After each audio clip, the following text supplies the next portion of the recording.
Okay, so this is my very first stream on YouTube.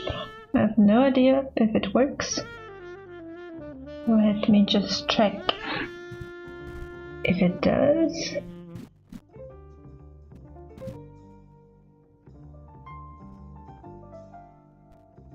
Doesn't really seem like it does. Oh, that is very odd. Well, it does seem to work, I hope.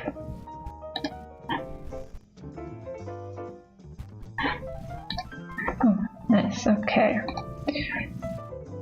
Something at least is working. Okay. Hey, someone joined. Casey, hi, welcome to the stream. I'm trying out both. I'm not sure which one to use, to be honest. It's just that I think most streams that I watch are on YouTube, so I definitely wanted to try YouTube at least once, and this is the first time.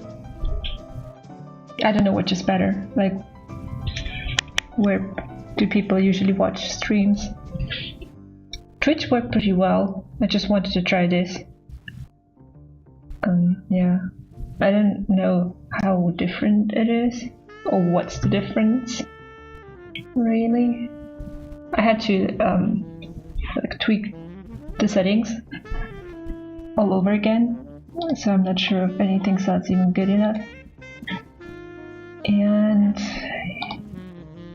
let's see. Yeah, it definitely feels different. Oh well. I hope it works. If anything that sounds weird, let me know. Yeah, I think I'll work on this panel today.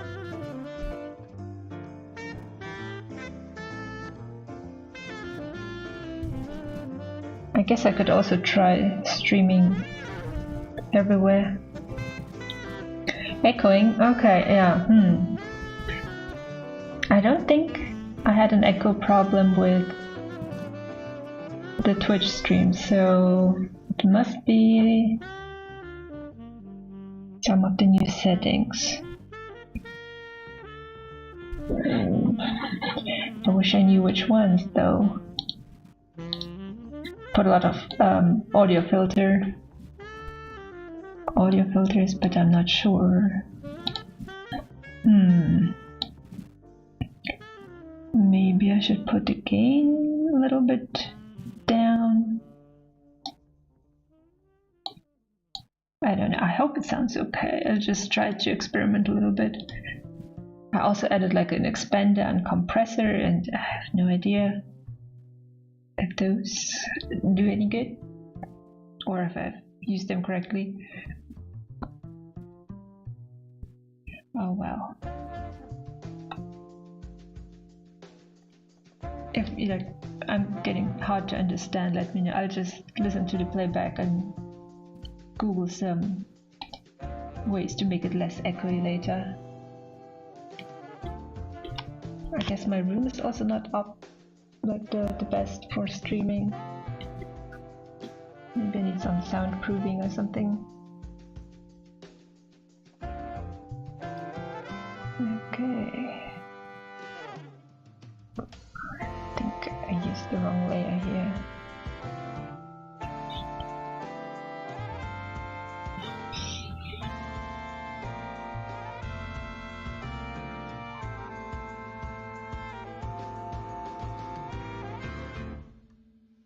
Yeah, maybe I should have watched some more tutorials about YouTube streaming, because I have no idea. I feel like Twitch actually seemed easier, but yeah, I have to try both.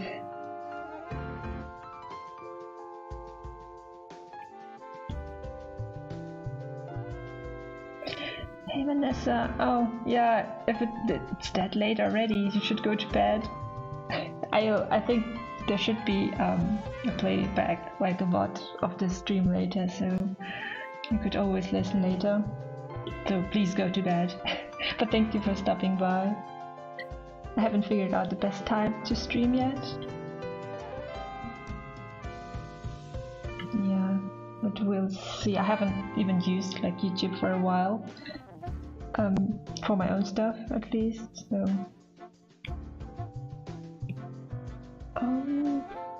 yeah. I put some of my tools on Twitch, but I should probably do the same for YouTube.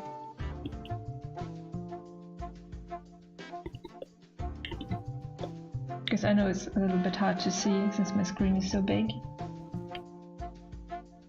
Because I'm using the Cintiq 26 or 24, and it's like 4K resolution, which is a little bit too big, so everything seems a bit small.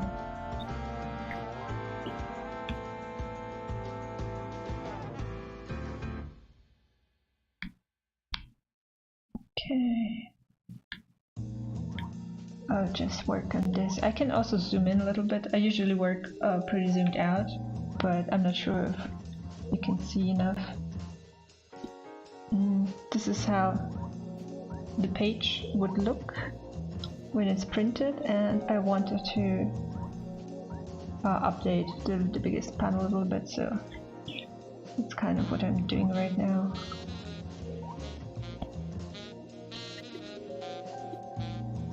I don't want to change too much. I just want to do all the things that I didn't have time for when it updated for the first time.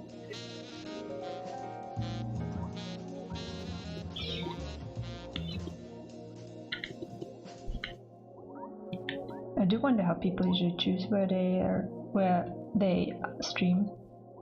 Yeah. But yeah, I also know some people who stream both on Twitch and on YouTube. I don't know anyone who streams on TikTok. I don't know if that's a thing artists do.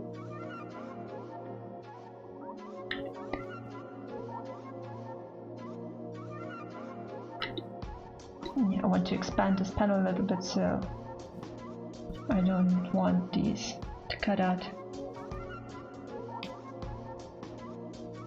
I'll add a little bit more shading to it too.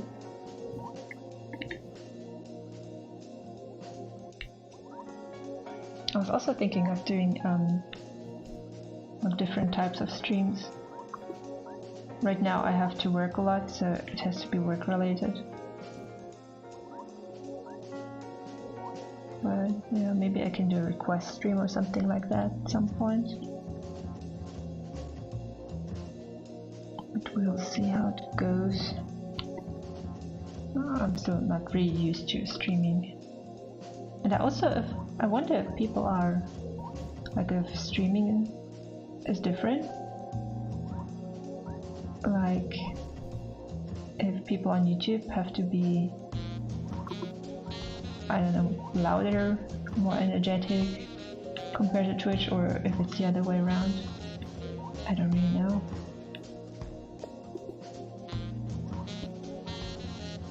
But I guess I have to start somewhere. Maybe I can convince a friend next time to stream with me. Hey, the Corgi Gen. Welcome. Hello, Animal Lover 91.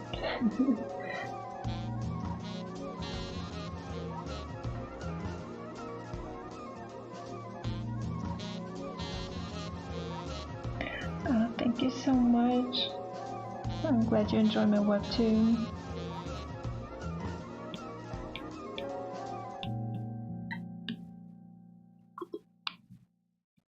Yeah, last year I think I upgraded my shading and my coloring a little bit, so that's why I'm going back and fixing a couple of things. I hope at least I'm fixing it and not making it worse.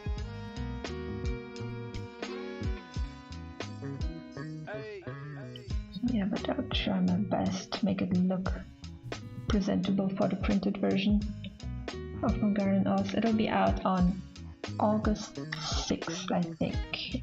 You can basically pre-order it anywhere you want, I think. Depending on where you are.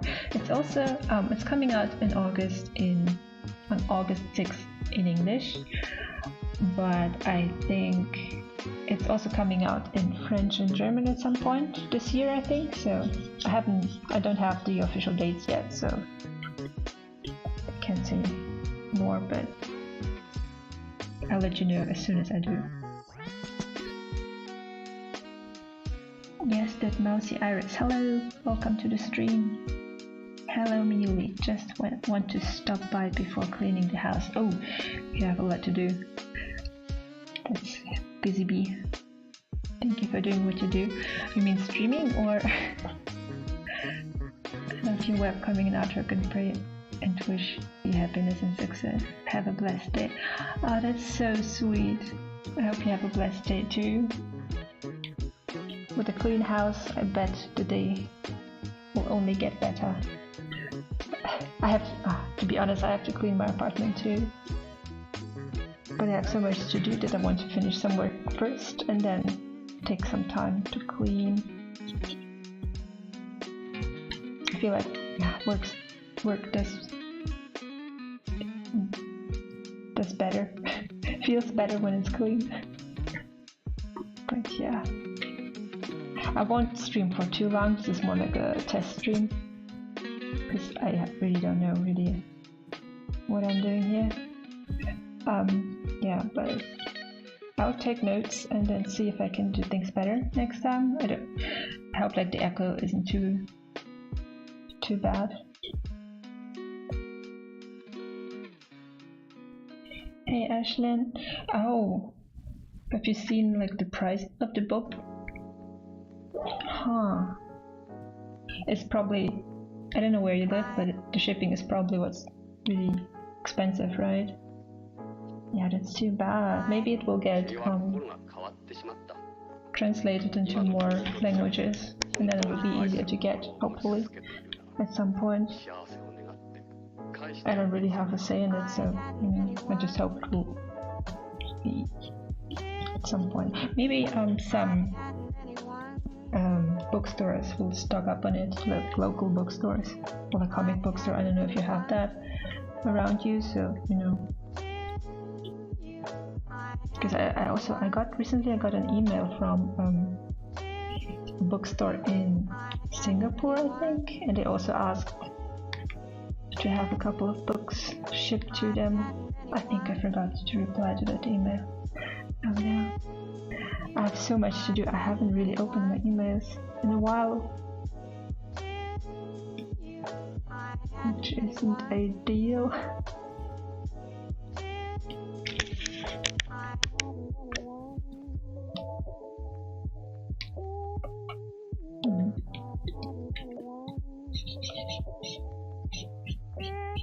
Really, I remember how I enjoyed painting this panel originally.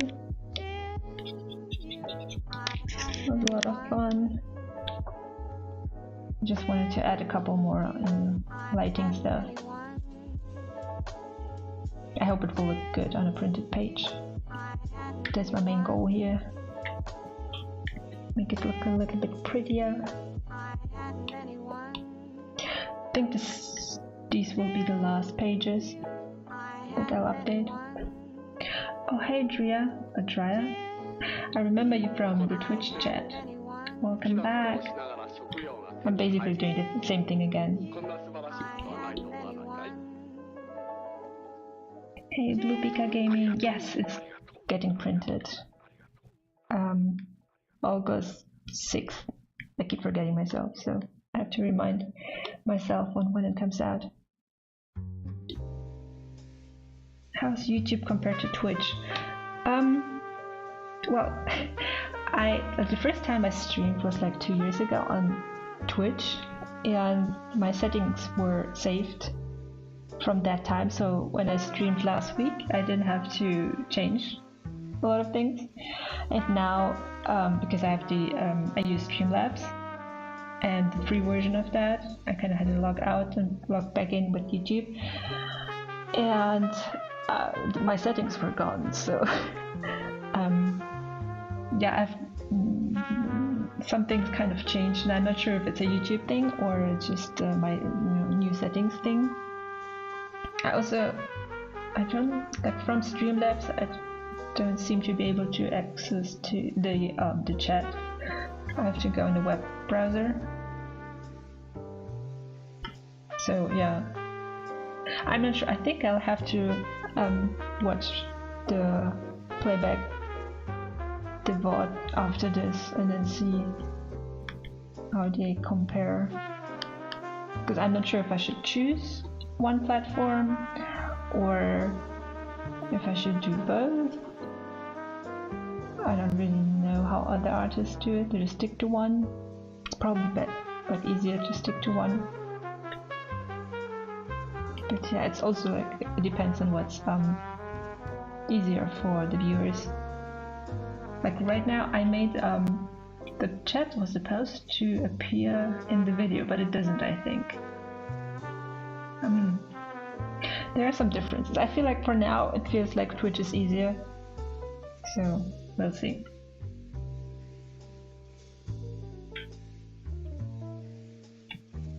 Oh, so Ashton, you are in Romania. Expensive.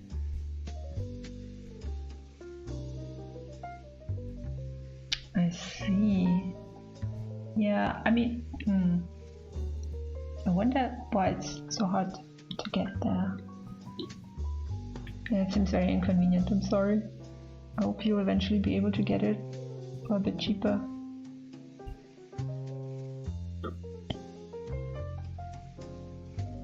Okay, so it's Dria, right?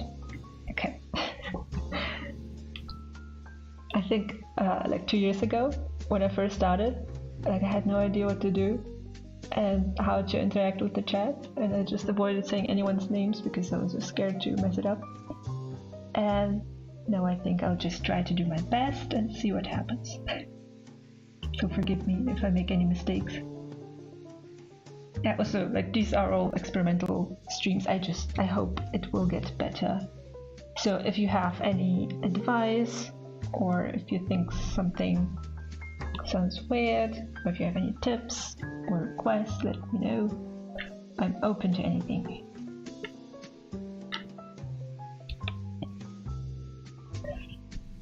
What motivated you to complete a painting? What motivates you? Okay. Yeah, I know. I know a lot of artists who have a lot of like work in progress, like a lot of whips lying around, and I've never really been that artist because I usually either discard it if it doesn't work, or I finish it because I just really enjoy finishing things. So when it comes to completing images, right now, since art is my full-time job, I have to complete a lot of images. When it comes to comic pages, and obviously there's a deadline, so it's not like I have a choice. So like, I don't feel like completing this panel. When it comes to illustrations, which I think you asked about, yeah, I wish I had more time to do more illustrations. I wanted to draw a few more fan arts just to get my mind off of work, and it's kind of fun to just share thoughts with the fandom. And what is motivating to me, I guess that if I didn't even upload it, like I think there are two motivators: uploading it and seeing what people think when it's done.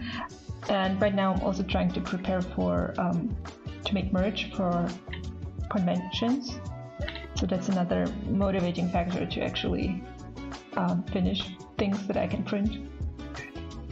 So in the end, I don't know, my answers sound pretty business-ish, so I hope, it kind of helps. I doubt it, but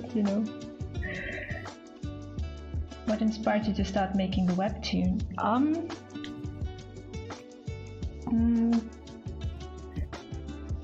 There's I can answer what inspired me to do the specific webtoon, the specific story, or choose Webtoon as a platform. So when it comes to this specific story, I think I came up with the designs. When was it? oh man, that's I think 6 years ago. Yeah, it has been a while since I have drawn Morgana and Oz for the first time. Back then I didn't have much of a reason, to be honest. I just liked the aesthetic of a tall witch with her vampire boyfriend. That was basically how it started, and I just remember that I was pretty sick when I drew them, and I wanted to cheer myself up, so they cheered me up, and then I uploaded the first designs, the really rough designs, and some other people seemed to enjoy them as well, so I kept developing their stories, doing some tweaks to the designs, then uploading it on, I think it was mostly Twitter and Instagram, and then asking for name suggestions. I think I picked 3 suggestions for each, and then I made a poll, and this whole process was pretty fun. Back then I didn't plan to make it a webtoon. I didn't know if I should make a story, a comic, if I should make it print or something else. And then I think I chose Webtoon mostly because I read a lot of Webtoons around the time where I made my first attempt. My first attempt was this little short story about Leona. It was for the contest, and I thought I could try making like a prequel. So I think it didn't quite work as a standalone story, short story, because it was pretty tied to Morgana and Oz. I just wanted to try the characters and the format, if it's even anything I could use. I liked how cinematic it can be sometimes, how much movement it can be just by scrolling for people. So I was interested in that format, and I was reading it, and then when I tried it out, I didn't win anything in the contest because it didn't really work as a standalone story. But some people from Webtoon seemed to be interested in the actual story about Morgana and Oz, so they asked me to pitch them something. And yeah, I think my original pitch, I had to go beyond like witch and vampire boyfriend, so I had to really start thinking of their story. And the original idea was, I think they were a little bit older, and the original idea, I wanted to draw their first meeting, and Morgana was already, it was like her first job. That was the original start of the story, and she went to this town to do magic business stuff, and that's where she met Oz and then his family and things like that. The only problem with that idea was that I just couldn't really think of a good ending. Like, it was more like episodic, like a villain of the week type of story, and it didn't seem very satisfying because it didn't have a proper beginning. It did have a proper beginning, but not an ending that fit. And I started to think about the villain more, and like there were, I think, 3 types of villains at first, and they all got recycled into what we have now. Like, there was always supposed to be a Mr. Neil, but he wasn't. Yeah, there was some evolution to this idea. I think I've worked on the script for a very long time with my editor. At some point we decided to age Morgana a little bit down, just to make her learn more, and to have her story tied to like the whole family setting. Just seemed a little bit like to open up some more opportunities. Yeah, that's basically the origin story of the whole Webtoon. If you have any more questions, let me know. Oh, someone's leaving. Oh, Ashlyn, Bye. Thank you for stopping by. Yeah, I don't know if this timing is good. I couldn't stream a little bit earlier this time, but I think I'll just try every hour of the day at some point and then see which one was the best one for people and stick to that.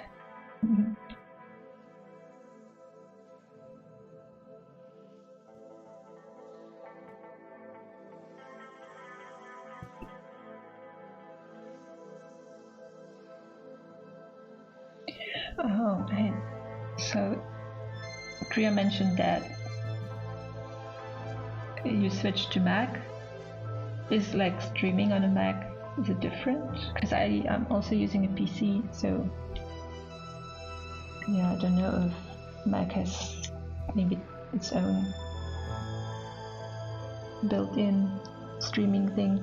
I feel like to be honest, I feel like I used OBS before. I don't even know why I'm using Streamlabs now. It was on my computer. At some point I had it and yeah, I'm such a noob, I don't even know what I'm using. Maybe next time I'll actually try to use the right program.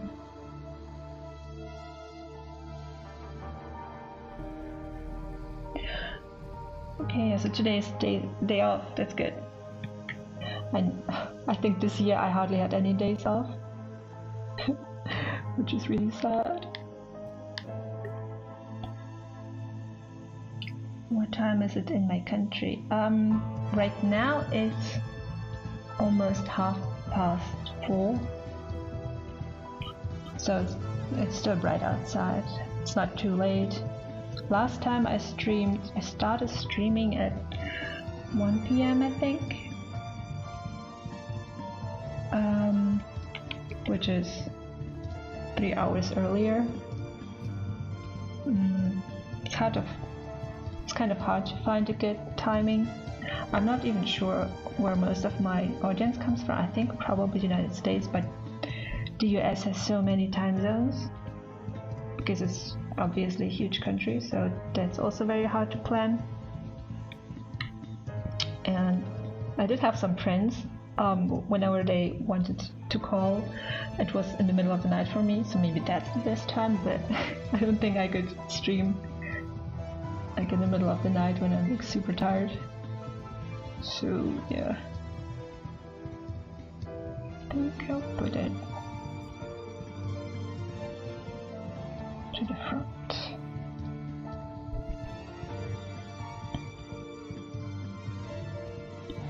Well, you know what they say, you get tired of working a 40-hour work week, so you become a freelancer now. Yep, 24/7. Yep. I mean, it's especially bad working for Webtoon because of the actual schedule. When I work more independent, it's a little bit less, you know. There's not that strict of a schedule, so yeah. But I also get quite a lot of breaks from Webtoon, so if I have a decent buffer, I shouldn't even, like, you wouldn't even notice my breaks, but with the current season I kind of have to take some more breaks.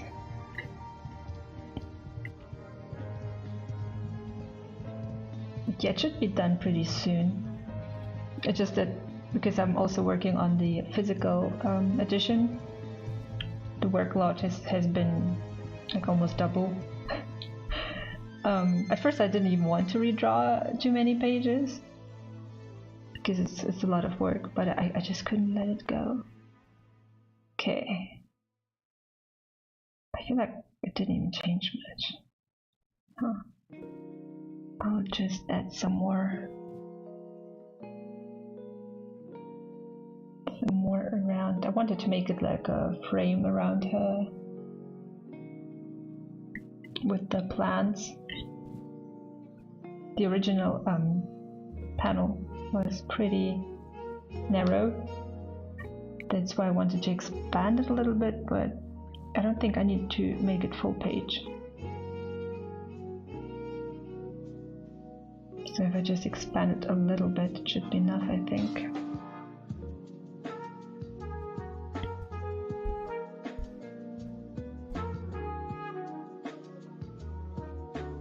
I do wonder if there are different people watching me now than on Twitch. Or is it a lot of the same people who don't really care which platform is used? I really wonder. I used to watch a lot of streamers on YouTube, a lot of artists, but I feel like they haven't streamed in a while. So yeah, I don't know why they stopped, maybe they just got too busy. I think one artist streamer I listened to, she would just work and stream. So the stream sometimes went for, I don't know, 6 hours or so, where she was just drawing. And I like to draw alongside her. She wasn't like too talkative, so I hope it wasn't too hard on her.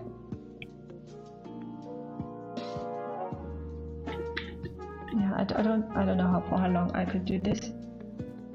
I spent 30 minutes so far, which is fine. I don't know if anyone would be interested in like just chatting streams where I don't draw. Could just tell you stories. I've been kind of wondering, like the reason why I even started to stream again, because I don't know, just a couple of, like my mindset changed a little bit.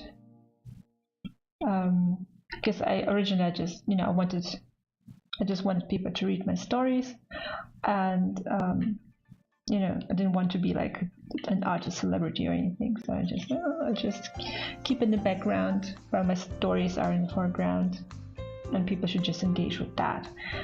And I was kind of hoping that this would be how working for a company is like where you don't have to promote yourself.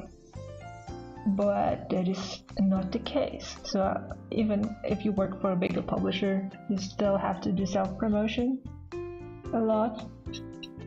And the other reason is that, you know, the whole, let's say, technological advance recently, I feel like it has been taking a lot of humanity out of art.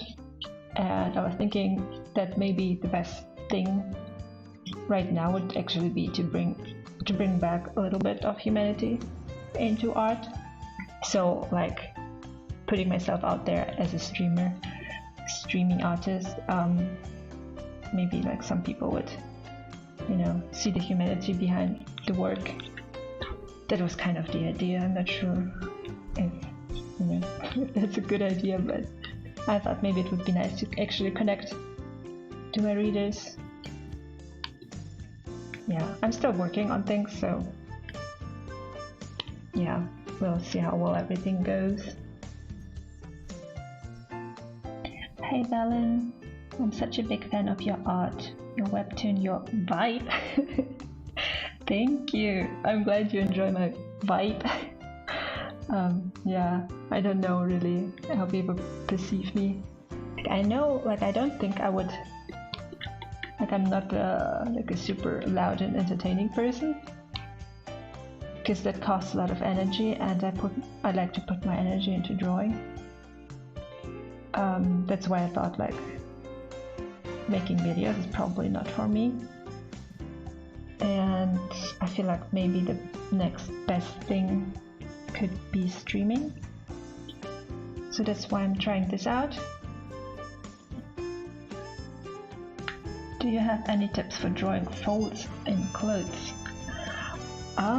Yeah, I do a lot of studies, so I feel like I should just pull up my studies, and I think I can show you the last study I did. I uploaded to Patreon.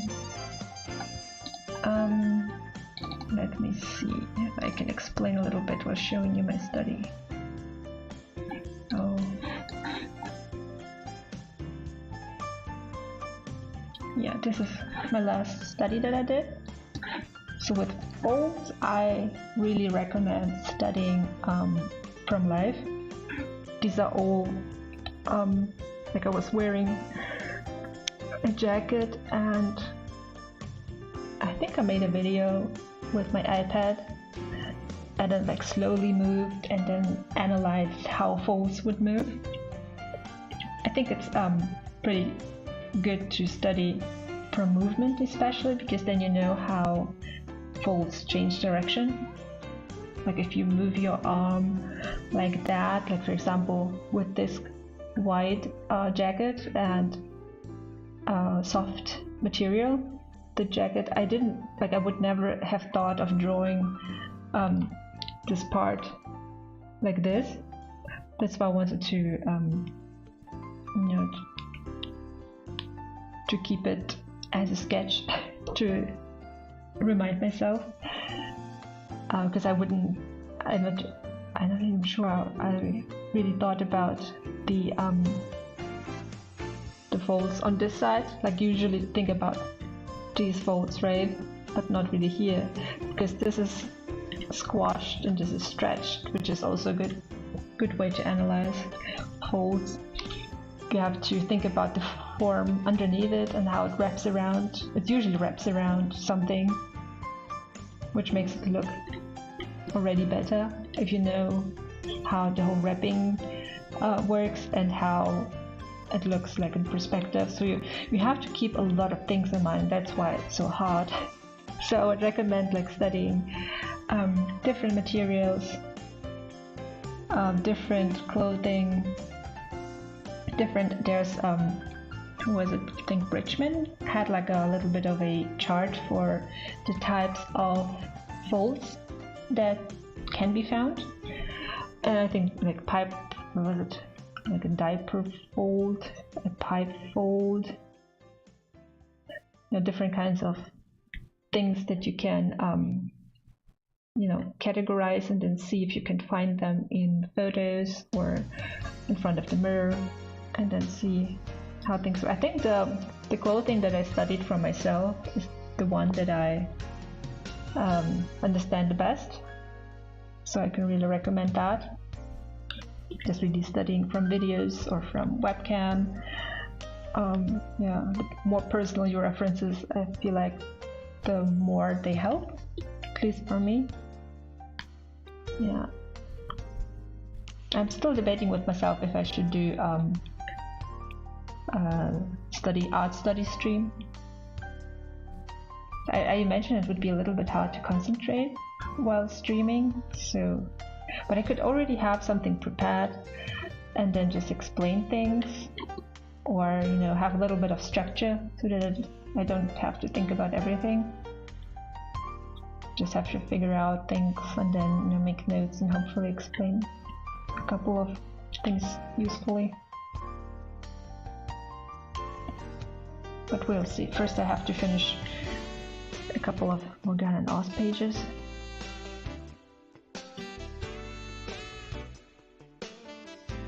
Yeah. I'm not sure if any other Webtoon artists are streaming these days.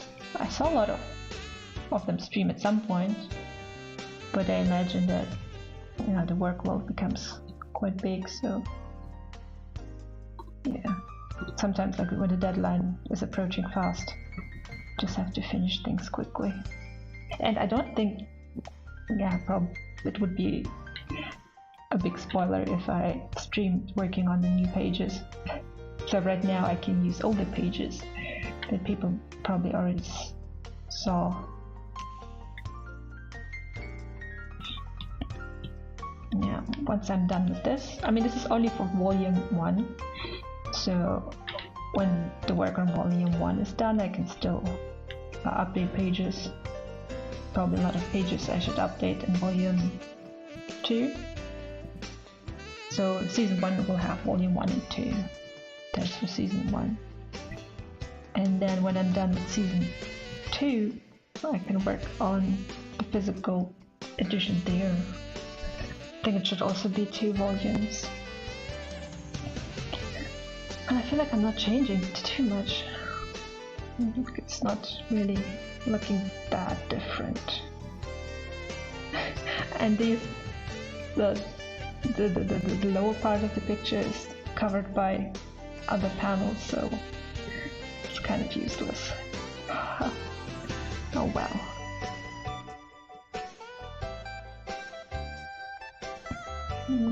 I'm just basically hoping that some of the new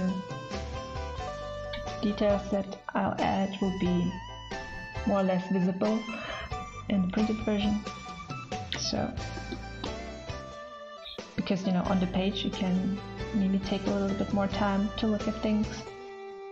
I'm not sure how much time people spend when looking at things on the screen or on the phone. Kind of depends. I feel like I have both readers. I have like super perceptive and smart readers who pick up everything. And then I have some readers who like the context of my other social media, and they are quite confused by some things that others pick up. But I think overall my readers are really smart. So, yeah. You know, when I think my second webcomic, I thought you always had to surprise your readers. So I would look at the comments sometimes for my webcomic and see what people predict would happen, and then kind of not do what everyone was predicting. And even though people were surprised, at some point it kind of became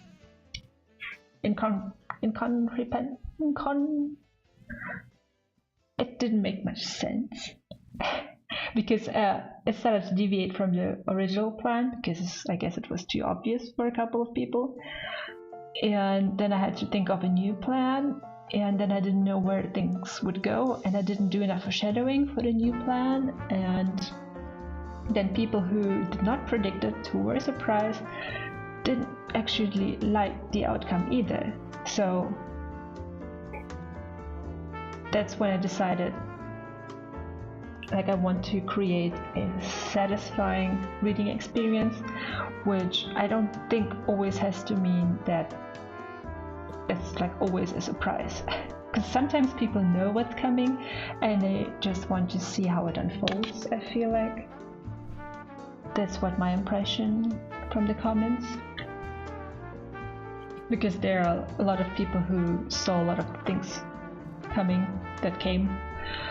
There are a couple of things that no one sees coming, but that's mostly because there's not enough information yet. Like, I couldn't foreshadow everything yet. There are some things that you need more information on before you can start to predict. Yeah.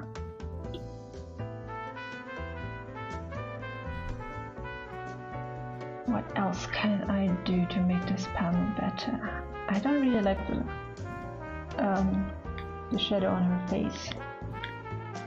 I don't think it makes much sense. I have two other pages that I wanted to update, so I probably shouldn't spend too much time on it, but can't help it. Maybe like this. She seems more tired like this. Or I could just light up her face a little bit more.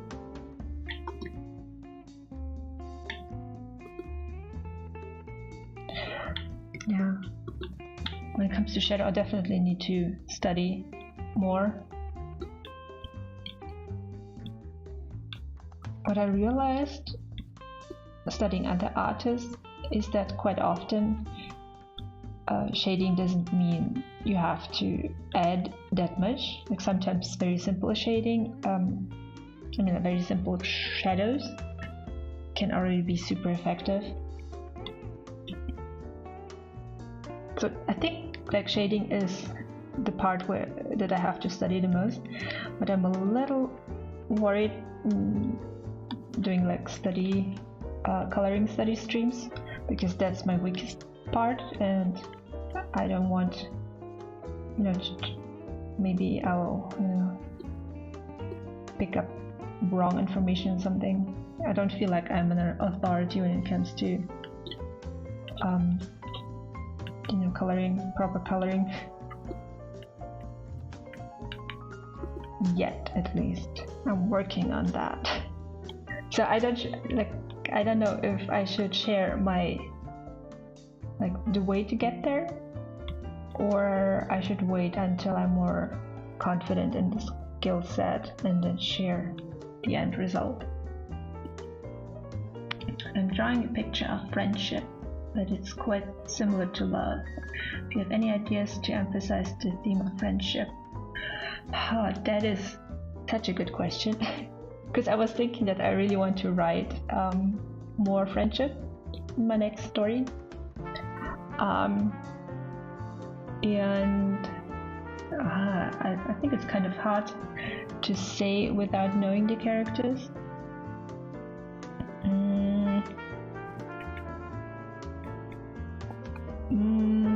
Good questions.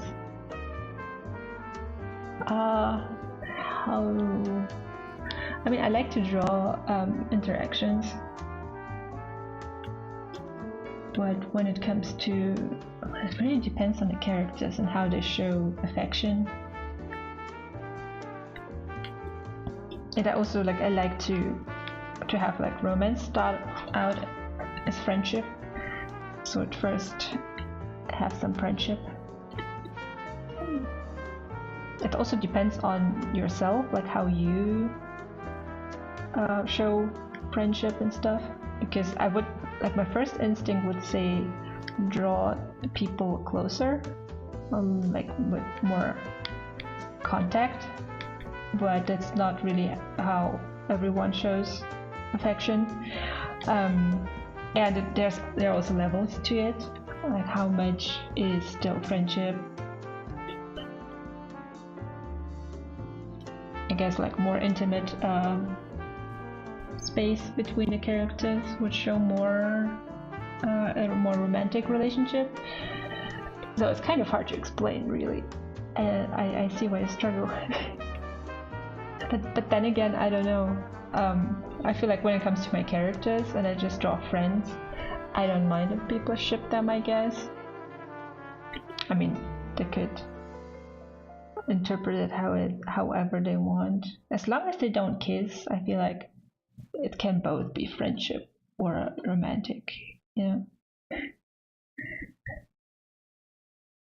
Hey, 10 showings. Welcome to the stream.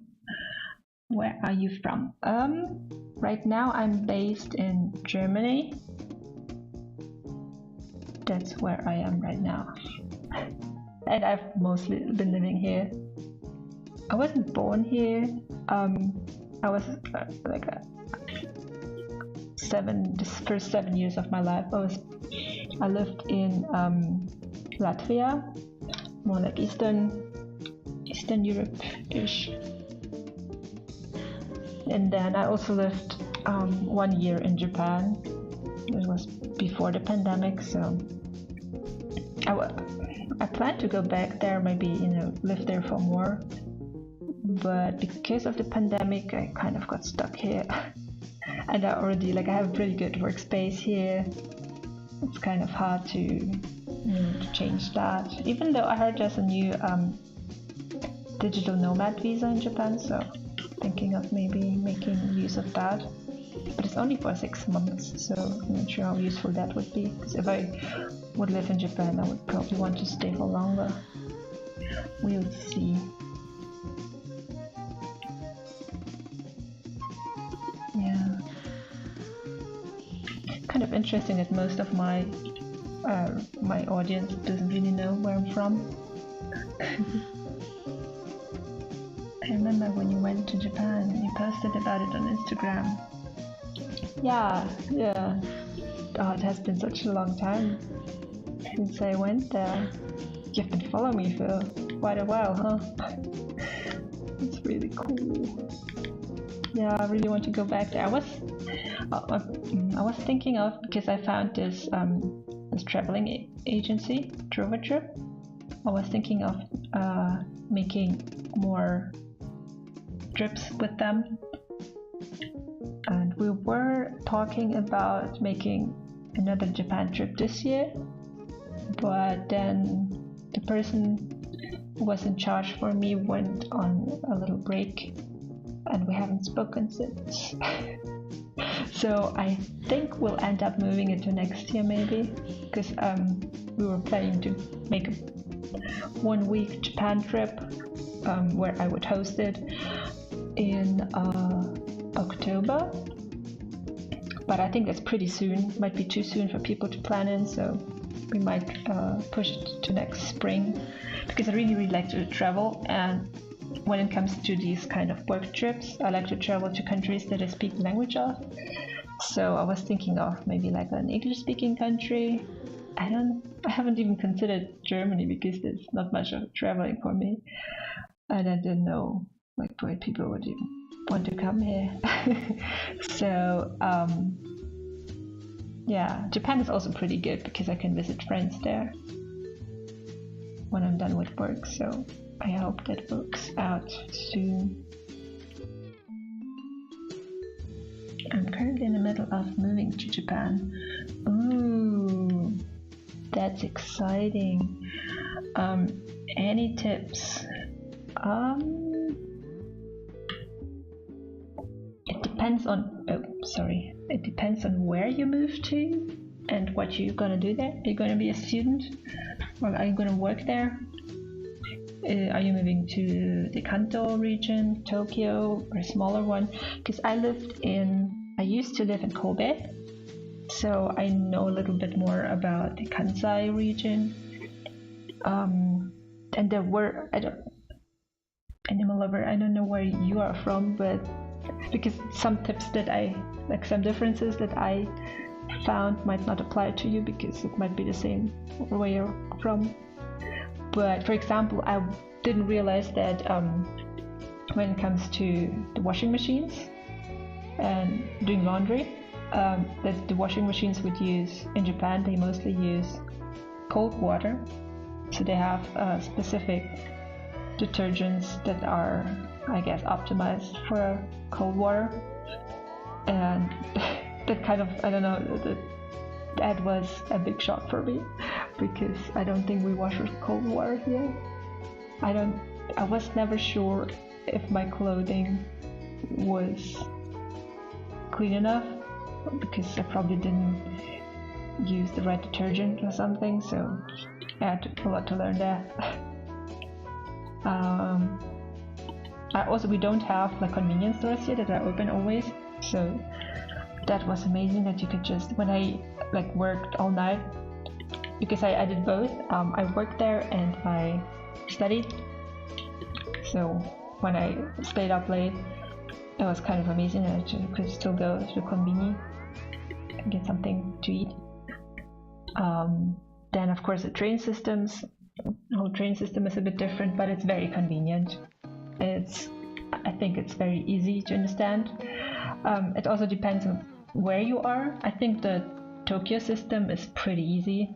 You should get an IC card, like the Ikoka or the Suica, depending on where you are. In Tokyo you won't need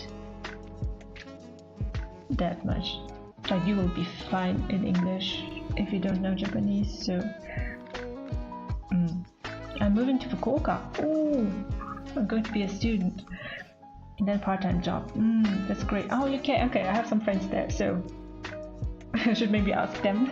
But I've been to Fukuoka last year. I visited a friend there, and we went to the Buddha, that, you know, the big statue where he was just chilling. So that was super amazing, and I really liked Fukuoka. I heard that some people say it's kind of similar to Kobe, where I was. And Fukuoka is also pretty close to other really cool cities. Like, I really wanted to go to Nagasaki, but the weather wasn't that great, because I went there during the rainy season, so it was raining a lot. There's a really cool close to Fukuoka. There is I forgot what it's called. this little island that is abandoned. So it looks just really apocalyptic because it used to have, I don't know, like a coal industry. There were like some bigger buildings there, and they have all been abandoned because of the weather.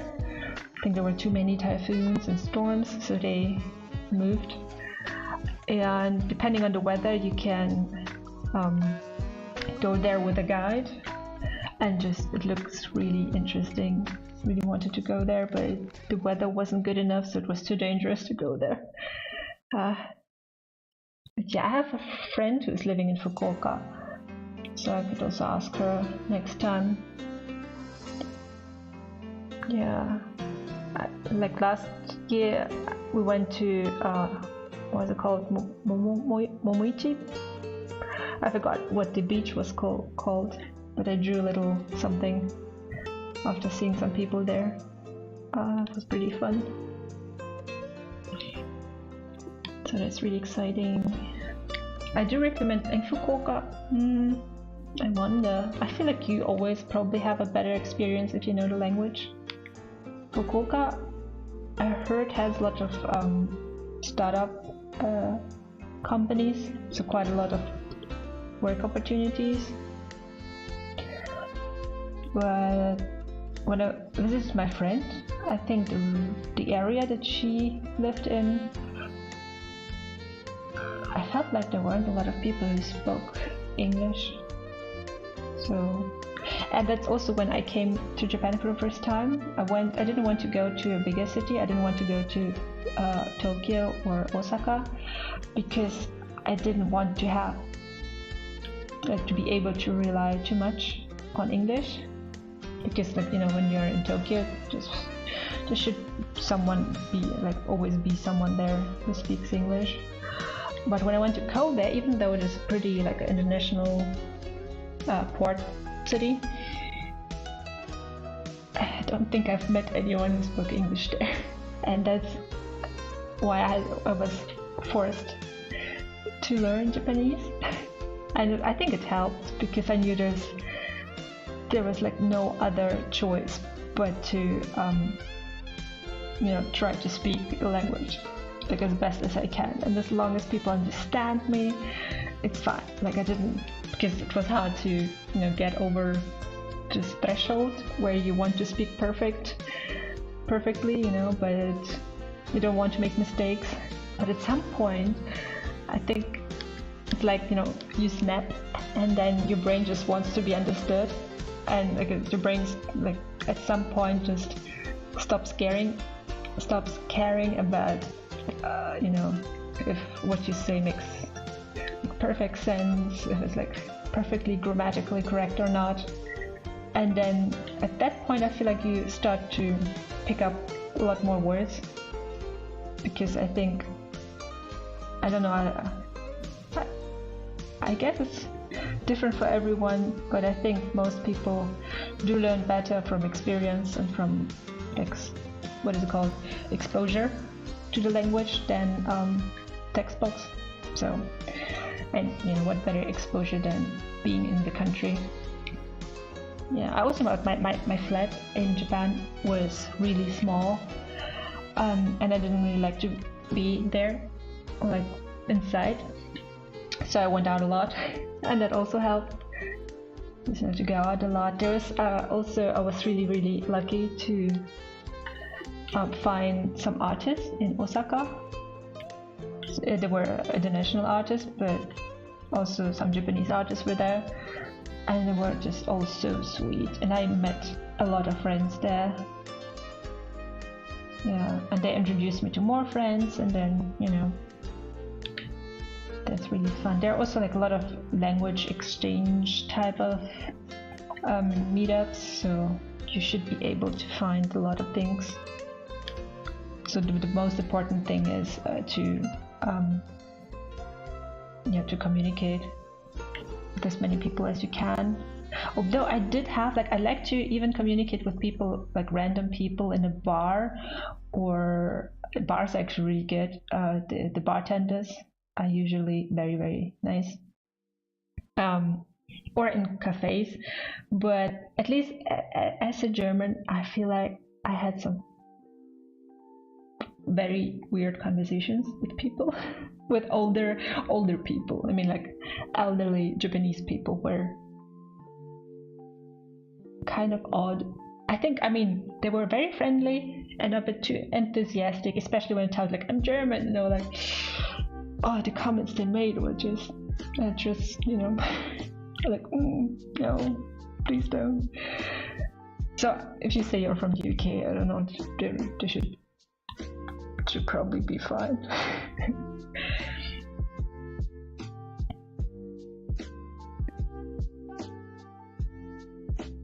I'm glad it was helpful. Yeah, maybe next time I'll try to prepare a little bit more and say more useful things.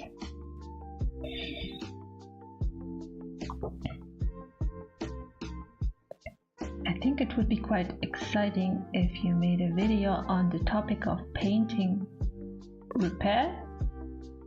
Painting? Oh, you mean what I'm doing right now?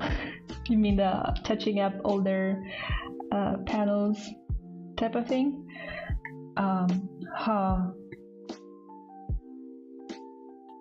I wonder. I mean, videos also take a lot of time to make, so if I had more time, I would probably just make animations of my characters. So I'm not sure about educational videos. When it comes to educational stuff, then I think I want to try streaming. Maybe stream some studies, things like that. Like make little tiny lectures where I can show you how to make a webtoon or something. And then I don't know, maybe if it's useful enough, I can clip it and make a video out of it, I guess. But then I have to do editing, and that takes a while. We'll see. Oz is so cute in that panel. Yeah, I know, right? Look at him. Look at him munching away. Yeah, I miss his cat era.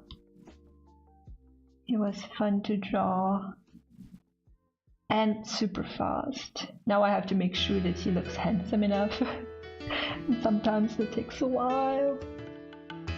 And as a cat, he didn't have to look handsome. He just had to look, squishy and cute. I can't find any of the line work. Too many layers. I usually don't have that many layers. I want to change something about the food. I feel like it looks too 3D-ish.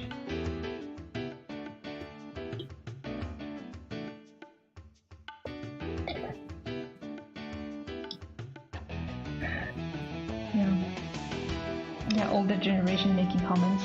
Yeah, it's kind of a shame that younger people, I think especially when they don't speak. I mean, when they do speak some English, they want you to use you as practice.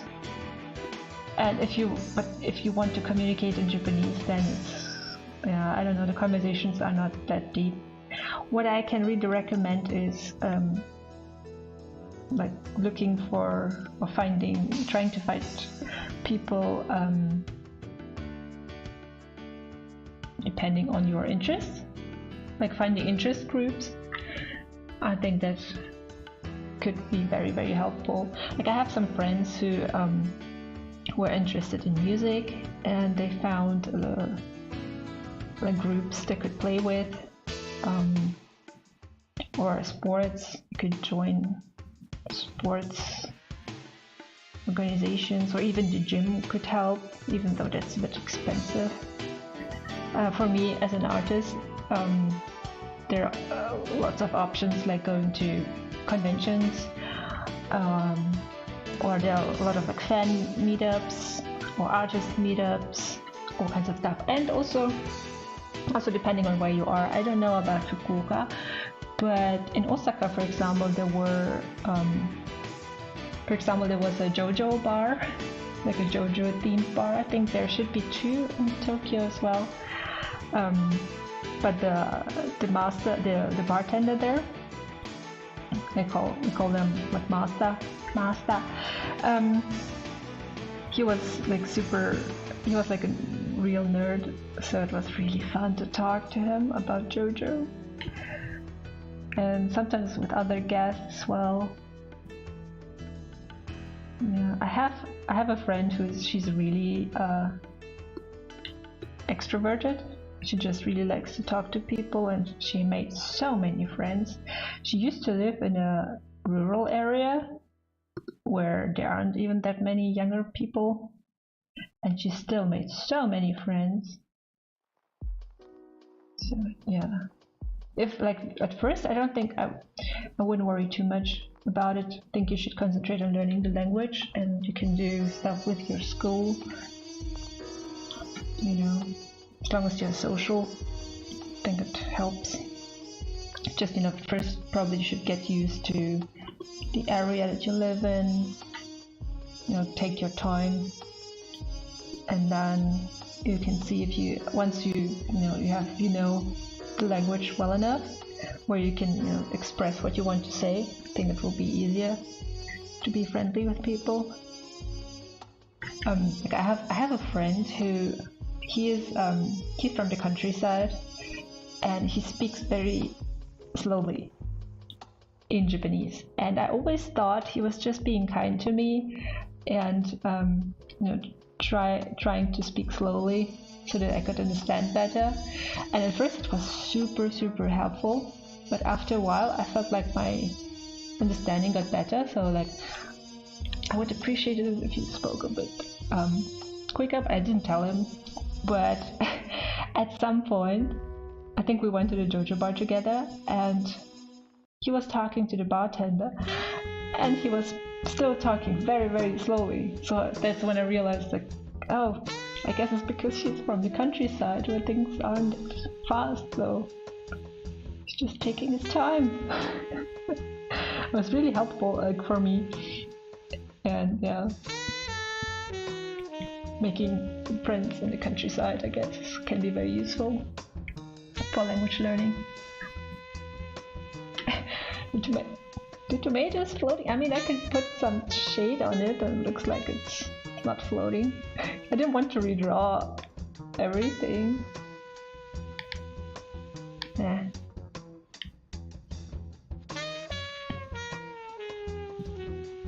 Oh yeah. Yeah, if you did any kind of sports, I can really recommend joining something.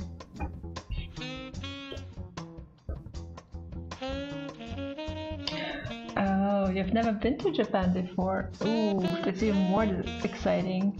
Because before I moved there, I've been there, I don't remember, once or twice? I think once. And I visited a friend there, so I could already kind of learn stuff. But yeah, when you live there, it's different than just visiting. It's very different. So yeah, you have to be patient with yourself, because I don't know, living in a new country that's so far away can be quite exhausting at some points, Like if you try to learn the language outside the country, you can always just turn off the podcast and just not listen to Japanese for a while. But when you're actually living there, even if your brain is overloaded, you still the language is still everywhere around you. So your brain is forced to get used to it. And that's really where you improve the most, I think. And also that there are huge differences between like people who live in Japan for a year and what they do in that time. Because I also saw I met a lot of people who married there, and I guess that's how they were able, to be in Japan for a long time, but they didn't have school or work there, so not really an opportunity to be social with anyone but their spouse. So their Japanese was actually pretty bad, even though they have been there for quite a few years. So, and there were other people there who just were there for less than a year, and they didn't even know any Japanese before, but then they got super fluent. And I think the most fluent people, like the quickest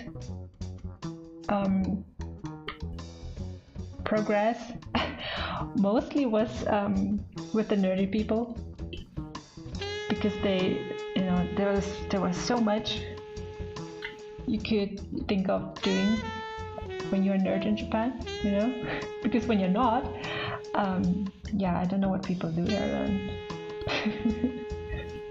And I feel like the nerds, especially the nerds, like, I mean, if you are a nerd and only, like manga and anime type of stuff, then I don't know how useful the Japanese pickup there will be. But I also know a lot of people who just, loved movies and, just going to stores like doujinshi stores and just talk to people and gush with them about their favorite pairings and series and stuff like that. So yeah, it depends.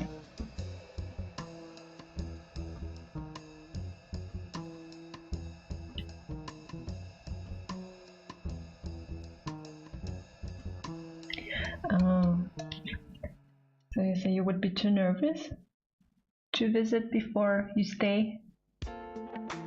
I mean, I usually hear that people want to have like a trial run before they commit.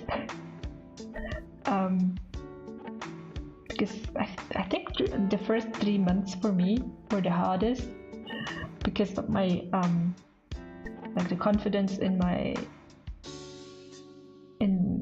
skills, language skills wasn't that good, so I didn't speak much to anyone, and I still had just to learn a lot of things. I was there alone,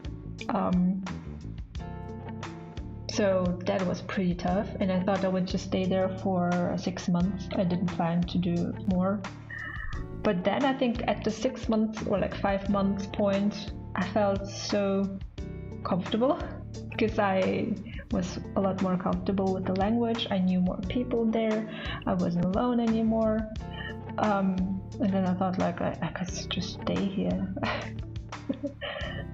So yeah, don't be discouraged in your first 3 months. It's gonna be tough, but yeah, just find good people around you and it should be fine.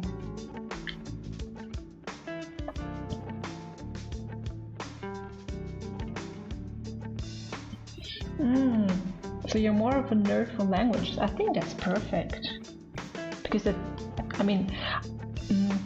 my language school, there weren't a lot of people from Europe.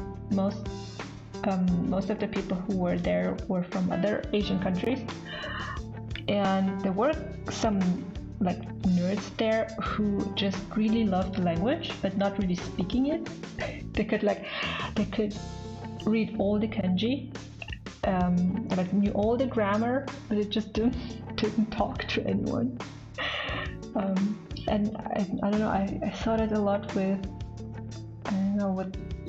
like I had a friend. He was so young, I think he was like 20 or something, and he was from Macau, so he knew Cantonese, I think he knew Mandarin, and then his English was really good. Then he also started learning Japanese from zero, and then within just a couple of months, his speaking was okay-ish, but obviously because he already knew Cantonese and stuff, he knew the kanji pretty well, and his goal, I think, was to go to university there, and his improvement was just so fast. And there were other people like who came from the same town as he. Who weren't that, they were, when it comes to reading and grammar, on the same level, but they just didn't talk to anyone. I think they were just playing mobile games all the time. So yeah, depends really on what you do with your time. Hi Spirit, hi Muley, I'm a huge fan of your work. Thank you so much. Thank you for stopping by. I've been streaming for more than an hour now. I still don't feel like I'm done with this panel. I want to make it better, but I don't know how anymore.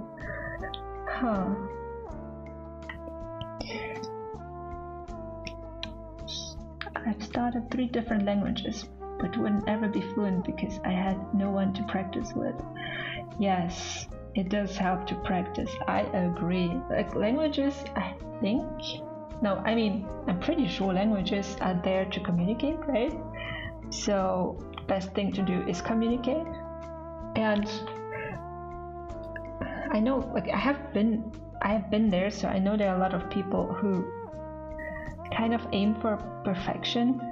But I think if you're not, I can see how you can aim for perfection when it comes to, for example, Latin, where you don't speak the language, you just, use it, you see it. Because I learned Latin in school and I saw it more like math, like where there were systems there, and you didn't have to communicate and learn slang or anything like that. So when it comes to actual like modern languages that you use to communicate, I think it's a good idea to communicate and learn them like that. Yeah, because when you start out, of course, it's very hard, but if you have a goal like to understand and to convey something, that helps a lot, and it makes things a lot faster. If you don't have anyone to practice with, I can also recommend, like, instead of watching anime, watching movies and watching actual like actors, hear actors talk. Because when I first started out learning Japanese, there was I couldn't speak it at all, but there was a girl. She was into K-drama and Japanese drama, and she was learning both Korean and Japanese, and her speaking was so good. And I think she just literally learned everything from watching drama shows. So that is pretty amazing. You learn a lot of more natural Japanese there than in anime anyway. So I can really recommend it. I also enjoyed doing shadowing.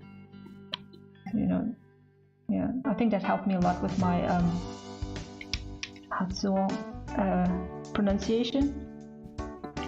So I can really recommend shadowing if you don't have a language partner that you can mirror. Because I think shadowing works the best almost, or like internal shadowing, I would say, works the best when you actually talk to people, and then if you like them. I don't think everyone does it, but I think a lot of people, when they like someone, they start to mirror or like copy their way of speaking. Mirror. Like in my language school, I had a very, very sweet Korean friend, but she didn't know any English, so we could only talk in our broken Japanese. But she had, because she also just started learning the language, she had she pronounced Japanese words kind of like she would pronounce Korean words, and at some point I started copying her, and then my Japanese sounded Korean. I mean, like, I had a Korean accent. Like, I've never even been there, just because I liked her, and I just, yeah. So if you do it, I recommend copying or like mirroring native speakers. So yeah.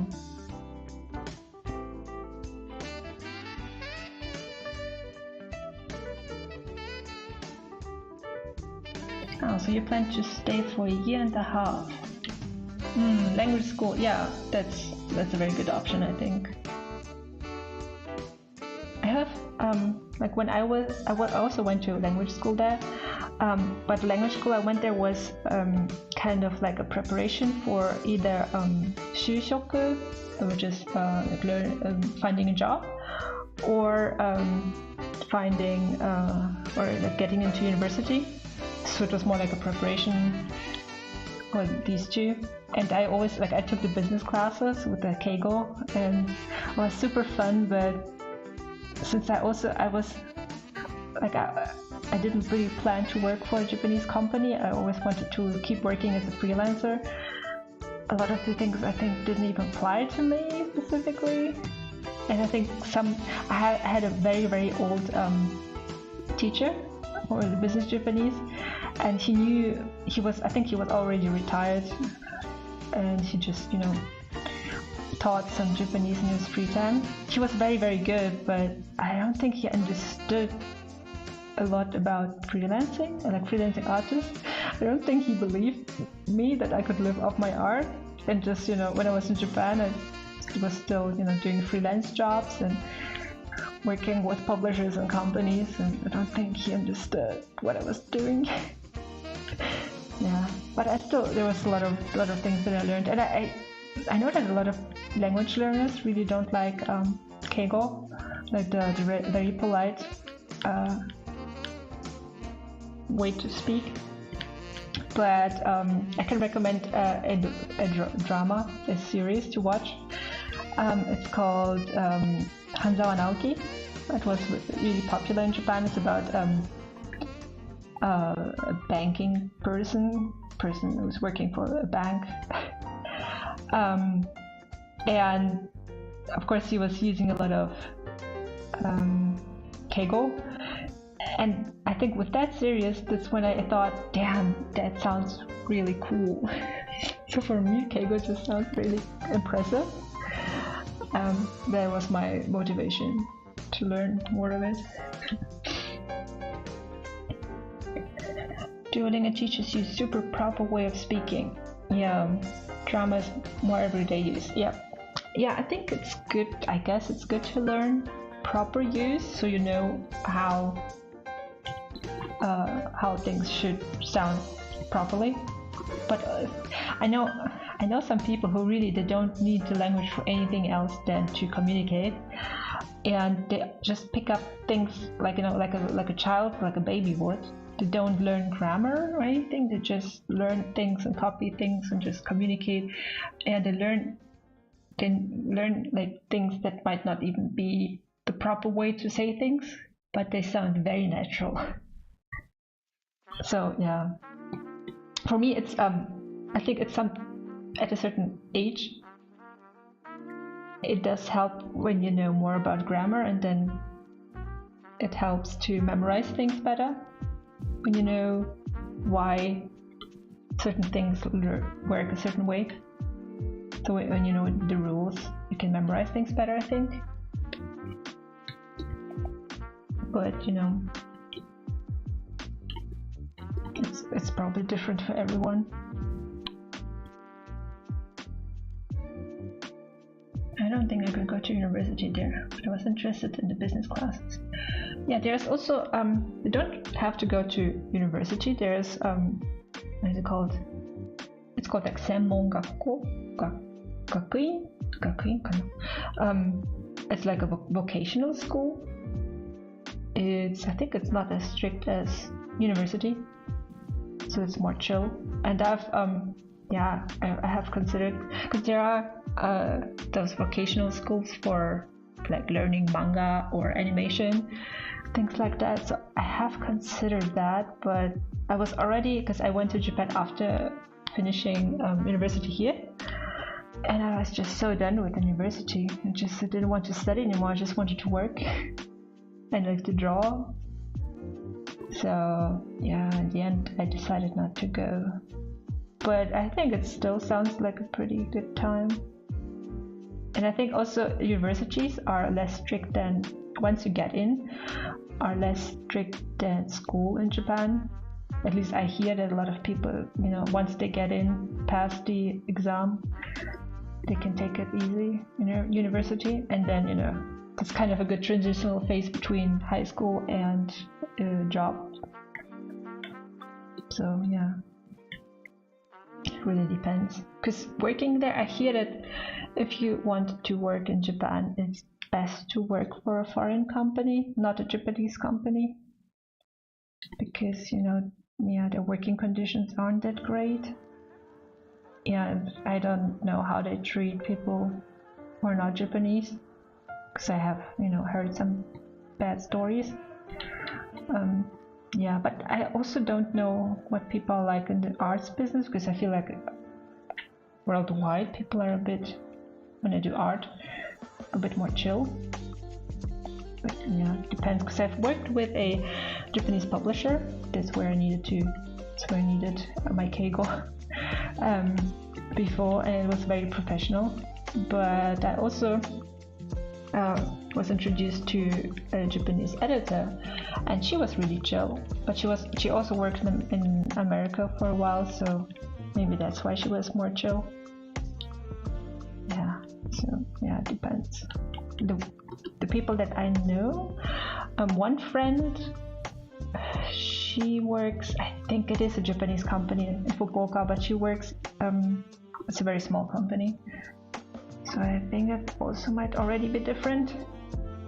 And then I have artist friends there, but they married, so they can just work freelance.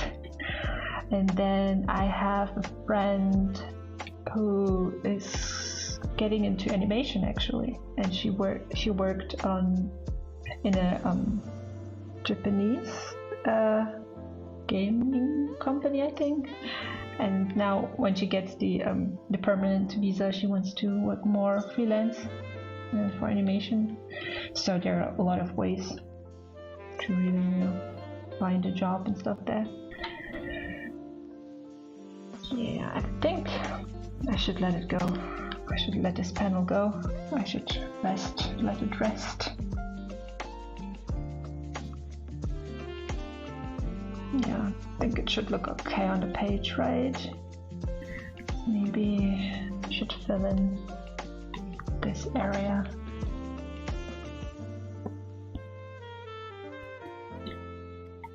I have 2 more panel pages, but I guess I can stream for another half an hour, and then I will go and evaluate.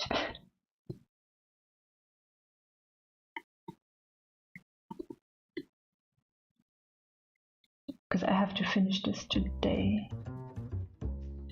Tomorrow I have a work call that I can use to work.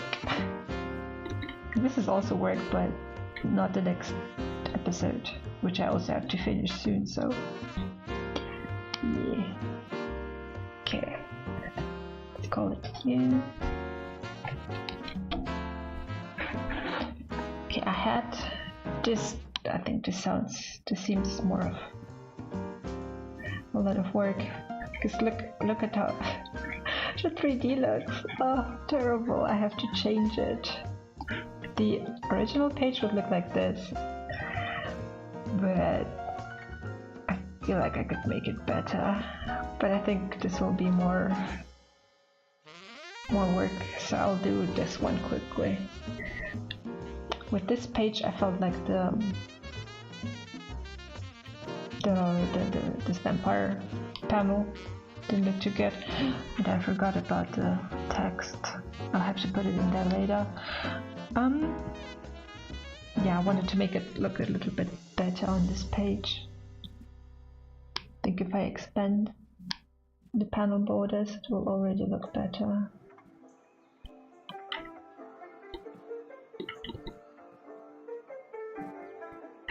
Yeah, wait. I don't know if anyone has noticed, but I have different effects for the mood in the Webtoon. I have like 3 basic ones that I always use. I have this one. Let me use a more pleasant color. Let's see here. I use this one to show more like softer scenes of friendliness, of affection, in your romantic scenes or friendship scenes. I use this brush, somewhere between the panels usually. Then I have there is a middle brush like this one. This one is like when it's a bit softer, but an unknown, kind of a mysterious situation, or a contemplating situation type of thing. Things like that. And then the third effect brush that I often use is for situations that seem a bit more dangerous, and it's this one. This is what I use for dangerous situations because it looks a little bit like blood splatter. So these are the three main effects that I use in the Webtoon. I think that might even be good information for, I don't know, like a tutorial type of thing. I don't know if it's useful for anyone, but I stick to these three. I have also a brush to make things a bit more textured. So this one, to add a little bit of more texture, because I don't really like how gradients look. I used them a lot in the beginning, but in the end I think texture looks better, and I think it will look better on the printed page as well. Yeah, you're right, Drea. Frizzy, fluffy, and splattery. Basically. Yep. And also textured. Everything is textured. Sometimes I use, when I want to make it a bit softer, I make it softer with the airbrush first. Let's say something like this. And then because of the airbrush there's a gradient, I go back and make it a bit more textured. You know, some texture here and there. So, yeah, that's a lot of the effects that I use, just to convey mood. And I didn't always, like, I didn't use them that much in the first episode. That's why I'm adding a lot of effects on the printed page. I think the pages look better when there's less white space. So yeah, I also try to draw a lot of pages to make the pages like full not screen. I'm thinking of screens too much. Full page. Let me see if I can show some examples maybe. Physical books. Because I've redrawn a lot of pages. I haven't shown this one yet. This will be like a full page yeah, view of the room, Morgana's room. There's another panel missing here, but this is the full page. I updated this one to make the light a little bit better. Or this one. This didn't work as a full page at all, but I think it's okay now. Recently I also made this panel a little bit better, because it's half the page.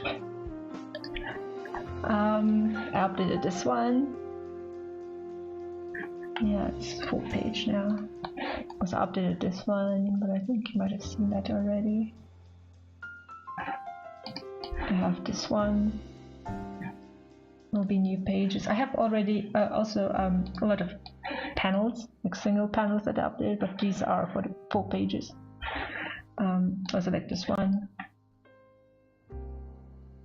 Yeah, I don't have the full pictures. I only have saved a couple, like this one that I posted recently. So it's fun to compare them, like how they look before and how they look now.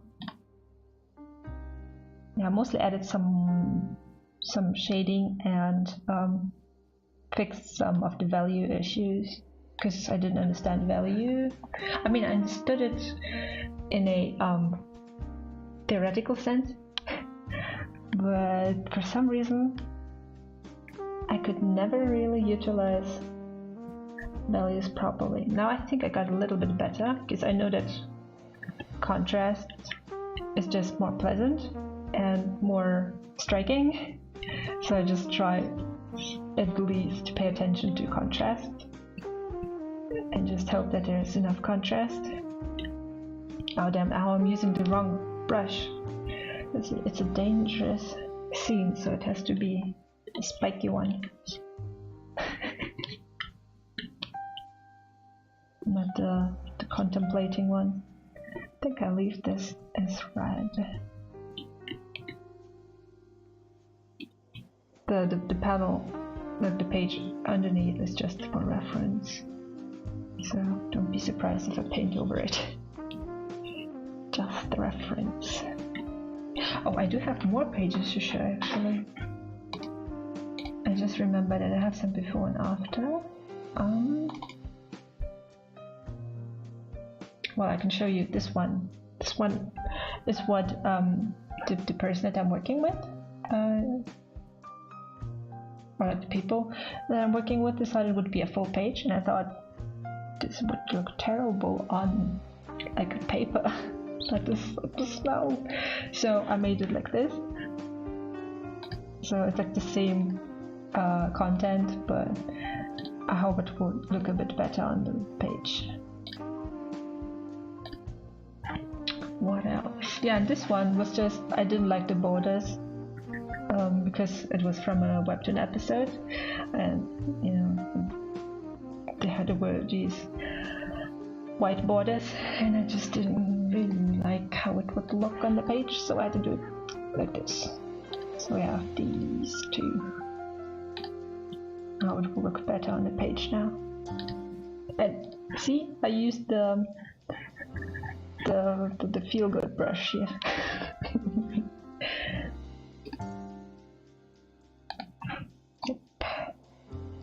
Yeah, I've also redrawn some effects like this one. It was just low, before it was lower, had a really low resolution because it was on a smaller panel, so I redrew it, made it work better. This will be a double page spread, so it had to look okay on that. Yeah, I think that's all I can show you for now. Will it come to the US? I think the printed version of Morgana and Oz will come to the US first. So you can pre-order it on Amazon or Barnes and Nobles, whatever, you know, anywhere else, I think. So it will be in the US first, and then I'm not sure about the timetable really. I know that yeah, there will be a French and a German edition, I think also coming this year, so I need some of my references. Whoops. I have a sub-view window open here for references. These are the references I use when I redraw the characters. You can quickly check.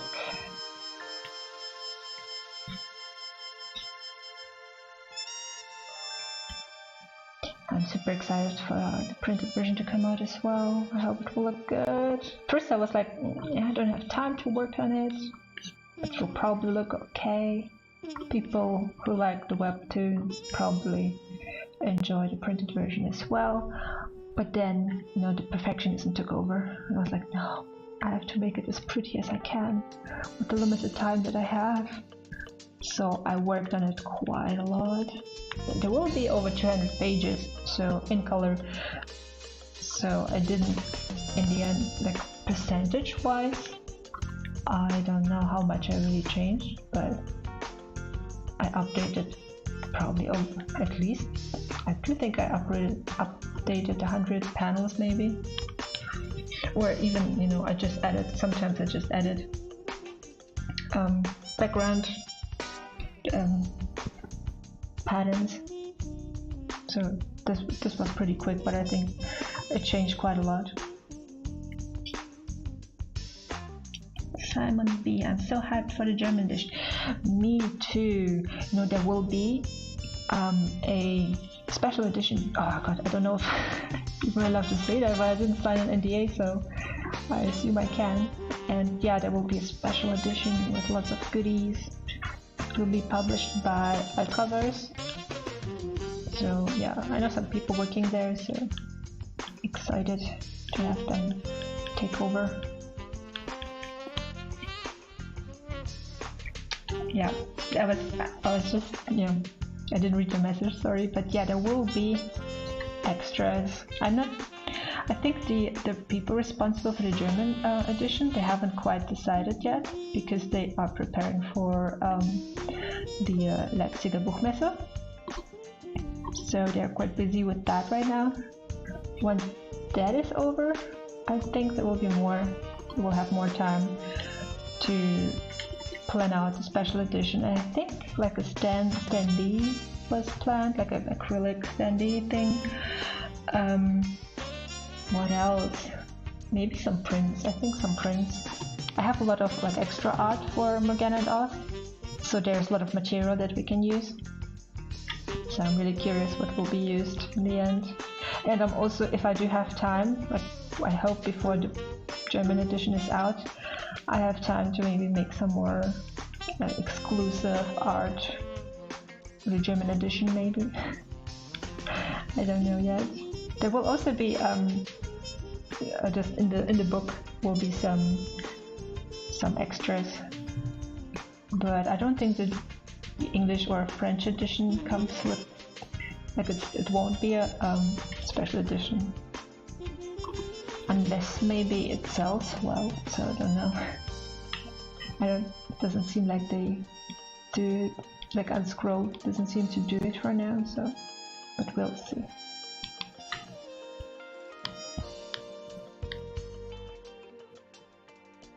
I have so many thoughts on the new episode, but I won't talk on it. Yeah. Do you mean the new public episode or the Fast Pass episode? What is the public episode? Yeah, I think we saw a returning character, a little bit of Oz.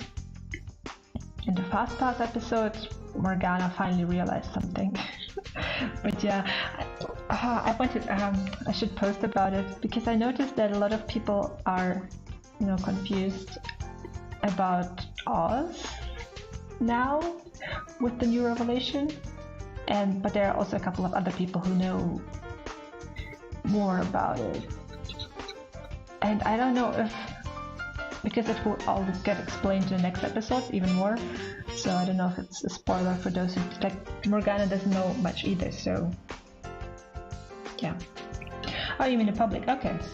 Because I think the Fast Pass episode is also, yeah, there's like a revelation, so. But the public one, yeah, I wish you could talk about it. I would love to hear thoughts. But I don't know if the others have caught up yet. Yeah, so we saw a returning character. It was really fun to draw the Vampire Clan again. They're so fun, but I don't know if I'll get the chance to draw them again this season. Next season again.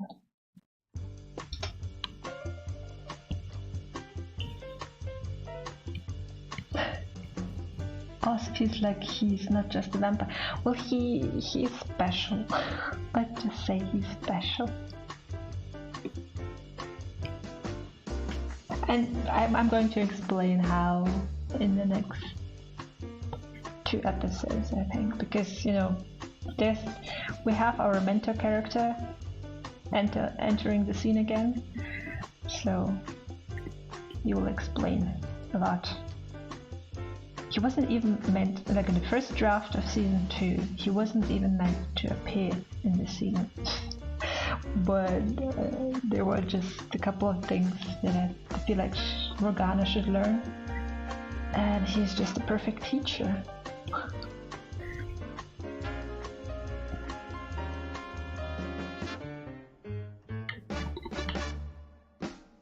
This is a spooky panel.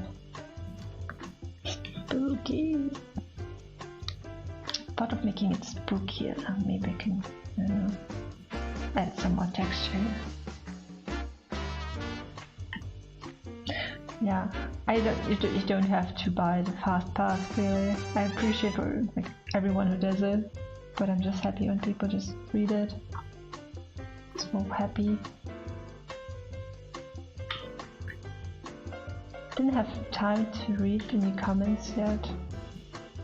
Oh, I did read one comment. I just checked that the episode was up, and I saw a comment where there was someone who didn't remember the Vampire Clan because yeah, it has been a while since we've seen them. It's like, who were they again? But I spent so much time on the little caterpillar, the sleeping bag.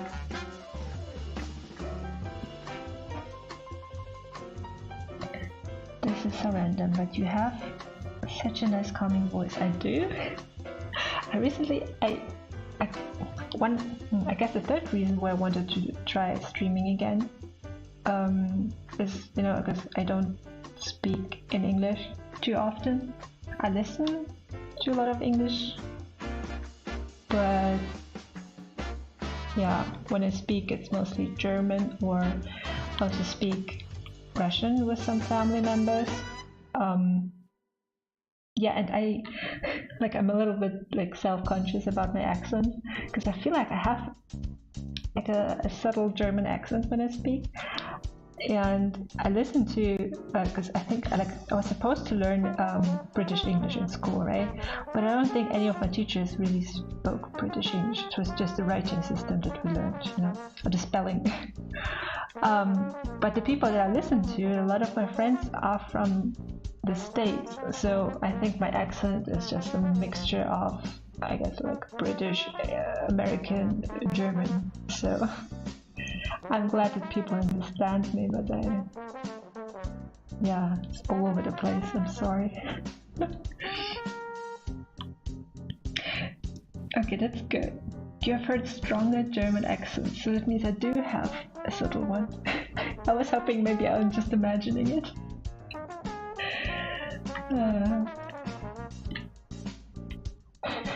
I'm trying to fix it. I was thinking of maybe taking some English lessons, but more like pronunciation lessons with maybe like professional teachers who can maybe point to some exercises or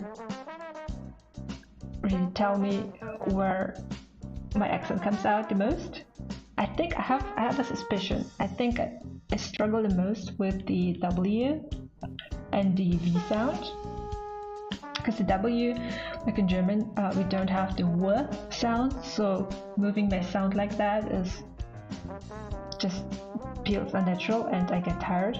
So sometimes it just the W becomes the V sound, and that sounds so incredibly German. So when I speak like this, when I say which, it sounds so German. Sorry. Hey Sophia, thank you for joining us. Your English is amazing. I never would have guessed you weren't a native. Really? Well, that's good to hear. When did I think I learned English when I started to learn it when I was 11. I think we learned an English song in like 4th grade. I don't remember. It was something about guinea pigs. So like one of the first words I knew was super random. Guinea pig. And I think we also, I don't remember when we learned the ABC in English. It might have also been in 4th grade via a song, the ABC song. And yeah, I always liked languages because I had to learn German when I was 7 from scratch because no one in my family spoke German, so no one could help. But children pick it up pretty quickly. That wasn't the issue, but that's also when I kind of started to also be very fascinated by languages. But in school I learned Latin, English, and French. But like I gave up on French because it's too fast. I have some French friends who I speak English with, so yeah. But English at first it wasn't going too well for me. I think by my teacher even. I think she even like called my mom and said it was like slacking off in class or something like that. I don't know. I think when I first started to upload my art on the internet, like on DeviantArt back then, that's when I started to seriously learn English. Because I had no idea what anyone was saying on DeviantArt. Like how to upload anything. I was like, what is that? What is the submit button? What does it mean? That was my motivation to actually learn it. And then you obviously meet a lot more people when you speak English. And then I also, my school back then, it offered a program where I could have more subjects in English instead of German. So I picked that option. So I had, at first it was geography. I had geography in English. Then it was history. So we learned from British and I think mostly British textbooks. Which was really interesting because they, like the way British textbooks speak about German history or like German related things can be quite different. I thought it was really interesting. It felt like a good insight into other educational systems.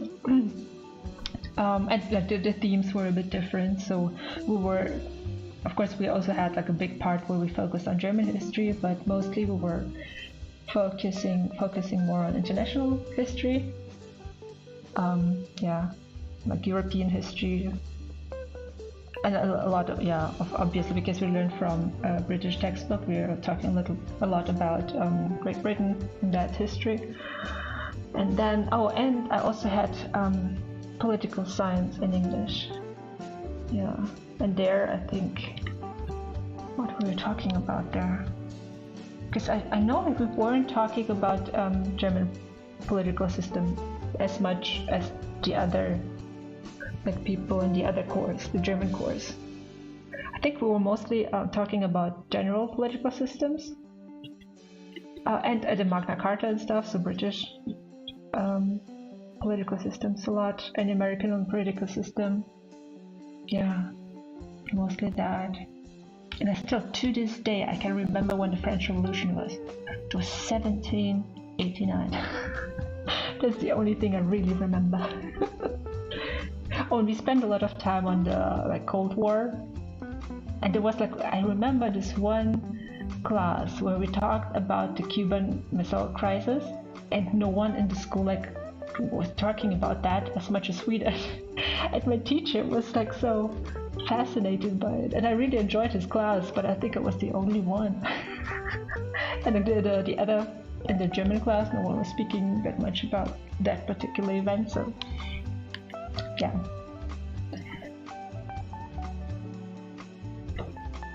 Don't hide who you are. Well, I feel like I can still improve it though. So I want to try and improve my English. And I always wanted to have more of a British accent because it's just closer geographically to me. So I thought why I've never actually been to the USA before, so I would feel strange speaking fully using the American accent, even though I've never been there. But I know that I use a couple of words. I probably speak pretty American-ish. And whenever I have to say I can't, I never know if I should say I can't or I can't. It depends on who I'm talking to. When I talk to my British friends or Australian friends, I always make a point of saying, well, I can't believe this. But when I speak to my other friends, I feel weird being the only one saying can't. I feel like I'm fake. So then I say, yeah, I can't. It's peer pressure, that's what it is. I don't know if anyone else has this struggle for the non-English natives. What type of British accent do you want? I don't think I should really I should probably stay with the what is it called? What was it called? The PPR, like the most basic one. I think I should probably aim for that. But I actually think I really like how like Irish or Scottish accents sound. But then there are so many, so it's not like I can like if I pick like the one that people speak in Manchester. I feel like I should talk to people who live in Manchester more. So I should probably just learn the BBC English, you know. I do the same thing but with different American accents. So even within the same like language and basic geography, you still switch between accents, like dialects. Yeah, I guess because I've moved countries at such a young age, I kind of struggle with dialects. Like even in German, I do understand dialects, but I can't really use them myself. Like even like I can understand like Swiss German or Austrian German or like German. I guess I lived for a long time in near Berlin, so a few words I like to just say in Berlin English, just because you know I heard that a lot and it just sounds nostalgic to me. But the area that I live in right now, I don't know the accent here at all. Not at all. I mean, when I lived in Berlin, some people pointed out to me that I use strange words, and I guess that was the dialect. I use some words that people don't use in Berlin, and there was even like pastries that are called differently depending on where you are in Germany.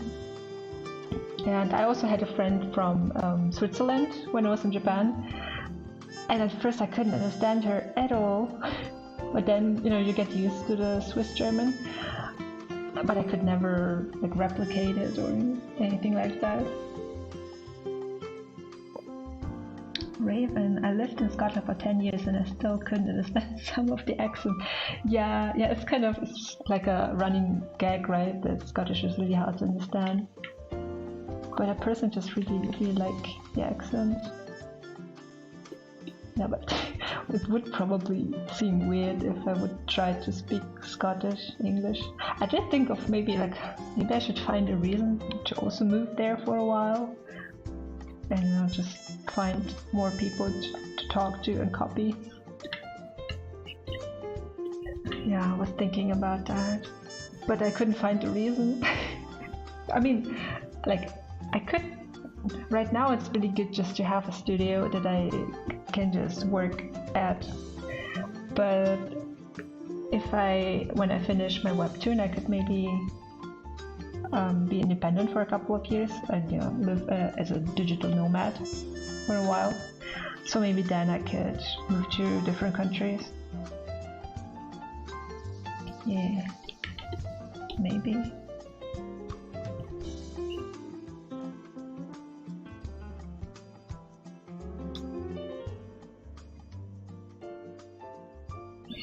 American accent is so nasally compared to British. Yeah, I guess you could call it like that. I do think that American accent is easier to copy. I mean, a lot of American accents, because I think a big difference is how you use your mouth. And in British English, I feel like you use it more, like you have to open it more to pronounce certain things. And in American English, you don't. I think you don't have to move your mouth as much. And that's why I feel like it's easier. Yeah, and I think mostly like a neutral American accent sounds pleasant, right? But there are, some sounds that sound very weird, especially around the R. And sometimes just, yeah, I don't know. I have like weird things in my mind when I hear that. But I don't even, I couldn't even tell you what accent it is. Because I'm not, I don't, yeah.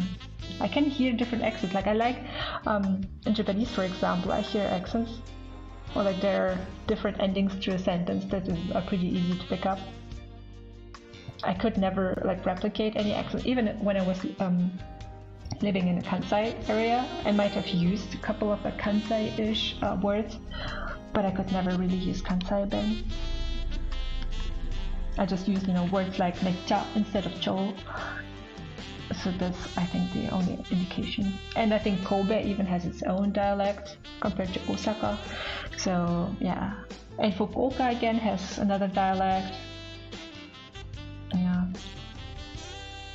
It's all very fascinating, but can be pretty hard.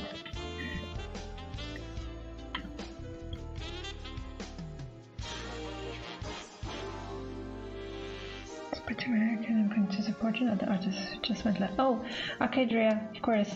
Have fun.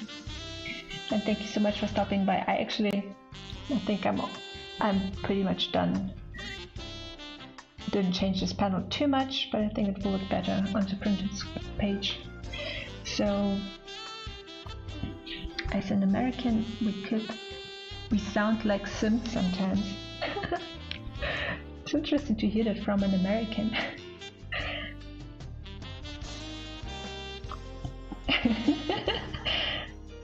I guess Hotel Mario agrees. Well, yeah, maybe I can, during my next study stream, I can also study some accents. But it was a lot of fun. Thank you so much, everyone who stopped by. Hope you enjoy my ramblings. You enjoyed my ramblings about language and stuff. Thank you so much. I'll evaluate and see what I can make, better about my streams. Let me know if you have any tips. And I think I'll end it here for now. Thank you so much. Have a wonderful day, night.